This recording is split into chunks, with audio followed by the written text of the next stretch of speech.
தொடர்வோமா? மரியாவின் வாழ்வில் தூய ஆவியானவர். ஆண்டவரின் தூதர் மரியாவுக்கு தோன்றி, தூய ஆவி உம்மீது வரும், உன்னத கடவுளின் வல்லமை உம்மேல் நிழலிடும், ஆதலால் உம்மிடம் பிறக்கப் போகும் குழந்தை தூயது, அக்குழந்தை இறைமகன் எனப்படும் என்றார். லூக்கா 1:35. தூய ஆவி அவரின் மீது இறங்கி வந்தது.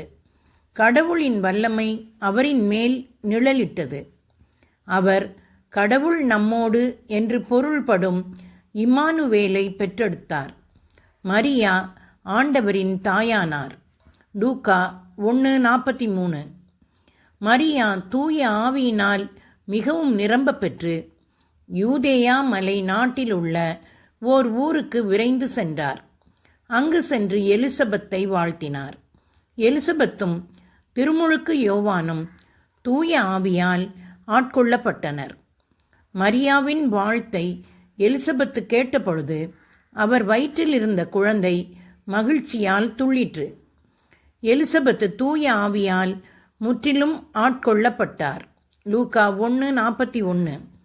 பல ஆண்டுகளுக்கு பிறகு திருமுழுக்கு யோவான் இஸ்ரவேலில் போதித்து ஒரு மறுமலர்ச்சியை ஏற்படுத்தினார். எலிசபெத்து தூய ஆவியால் நிரப்பப்பட்டு உரத்த குரலில், பெண்களுக்குள் நீர் ஆசி பெற்றவர், உம் வயிற்றில் வளரும் குழந்தையும் ஆசி பெற்றதே.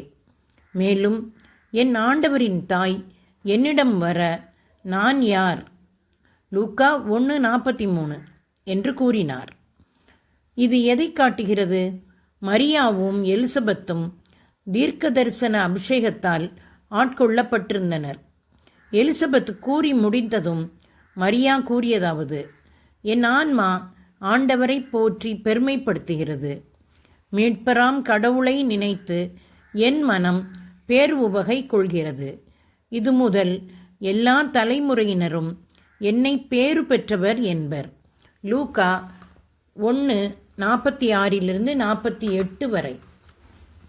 கிறிஸ்தவர்கள் எங்கேயும் எப்போதும் தாம் சந்திப்பவர்களிடம் தீர்க்க தரிசன உந்துதல்களை பேசினால் இந்த உலகம் இப்போது இருப்பதை விட சிறந்த இடமாக மாறும். ஞாபகம் வைத்துக் கொள்ளுங்கள், மரியாவும் எலிசபெத்தும் ஒரு ஜெப கூட்டத்திலே சந்தித்து கொள்ளவில்லை. கானாவில் நடந்த திருமண நிகழ்ச்சியிலே தூய ஆவி மரியாவை, அவர் உங்களுக்கு சொல்வதையெல்லாம் செய்யுங்கள் என்று சொல்ல ஊக்கப்படுத்தினார். மரியா கூறிய இந்த வார்த்தைகள் எல்லா தலைமுறையிலும் அற்புதங்கள் நடைபெறுவதற்கான ஞானமுள்ள வார்த்தைகளாகும். கல்வாரி மலையிலே யோவானை தவிர சீடர்கள் அனைவரும் ஓடிவிட்ட நிலையில் மரியா தைரியமாக நின்று கொண்டு இருந்தார்.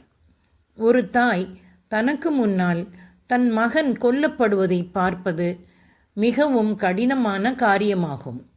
இங்கு மரியாவின் உள்ளான மனதை தூய ஆவியார் பலப்படுத்தி இருந்ததாலே அவர் சிலுவையின் அடியிலே நின்று கொண்டு இருந்தார். பெந்தகோஸ்து என்னும் நாளிலே தன் மகனுடைய சீடர்களுடன் அவரும் இருந்தார். பாரம்பரியத்தின்படி அங்கு அவர் சீடர்களை ஊக்கப்படுத்தி கொண்டு இருந்தார். அவர் மீண்டும் தூய ஆவியால் நிரம்பி பரவச பேச்சு பேசினார். தொடர்கிறேன்.